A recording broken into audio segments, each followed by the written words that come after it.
এই জাদুবিদ্যা সত্য, এবং এখনকার অনেক ভণ্ড যে কবিরাজগুলো বের হয়েছে, এরা জিনকে তাবে করে নিয়ে এই জিনদের মধ্য দিয়ে মানুষের মধ্যে জাদু ছড়িয়ে দিয়েছে, এবং এর ফলশ্রুতিতে বহু পরিবার ধ্বংস হয়ে যাচ্ছে। এই জাদুবিদ্যা সত্য।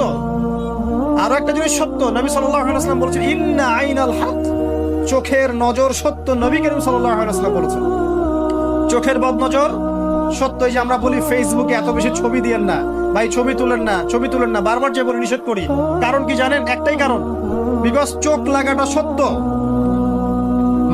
মানুষের চোখ লাগে, এই কথা শুনলে অনেক মজুমদাররা হাসবে না? কথা বুঝতে পারেন নাই? কিন্তু এটা সত্য, কারণ নবী করিম সাল্লাল্লাহু আলাইহি ওয়াসাল্লাম যা বলেছেন সাদাকাল্লাহু ওয়া সাদাকা রাসূলুহুল কারীম, নবী যা বলেছেন, আল্লাহ যা বলেছেন চিরায়ত সত্য, এর বাইরে কোনো সত্য আছে? আচ্ছা দেখেন, আমি বললাম যে জাদুবিদ্যা সত্য।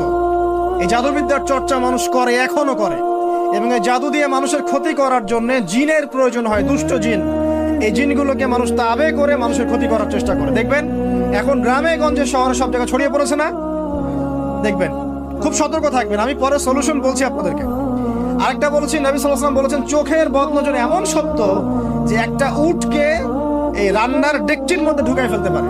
একজন সাহাবী গোসল করছিলেন, গোসল, এটা হাদিস সহিহ, এই আলেম ওলামা যারা আছেন তারা জানেন যে হাদিস সহিহ। একজন সাহাবী গোসল করছেন, তার গায়ের চামড়াটা খুব সুন্দর ছিল, একদম স্কিনটা অনেক সুন্দর থাকে না এমন কিছু মানুষ? আচ্ছা, এখন আরেকজন সাহাবী এই গোসল দেখছেন দূর থেকে, দেখে বলছেন যে কি চমৎকার তার শরীরের রংটা, যেন কুমারী নারীর মতো, অনেকটা এমন একটা কথা তিনি বলেছিলেন। সাথে সাথে এই সাহাবী অজ্ঞান হয়ে পড়ে গেছে। কোন সাহাবী? যিনি গোসল করছিলেন। এটার আপনি কোনো ব্যাখ্যা দিতে পারবেন না তো, এখানে কোনো সায়েন্স বা মেডিকেল সায়েন্সে আপনি কোনো ব্যাখ্যা করতে পারবেন না। একটা ব্যাখ্যা দিতে পারেন, কিন্তু কেন সেটা হলো সেটা আপনি অ্যান্সার খুঁজে পাবেন না। তো নবী সাল্লাল্লাহু আলাইহি ওয়াসাল্লামের কাছে নিয়ে যাওয়া হলো তাকে।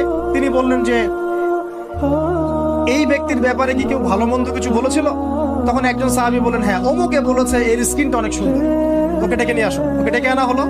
ডেকে আনার পর নবীজি তাকে অনেক শাসালেন, তোমরা তোমাদের ভাইদেরকে কি মেরে ফেলতে চাও? তখন এই সাহাবী তো অবাক, আমি আবার কখন মারতে চাইলাম ইয়া রাসূলুল্লাহ?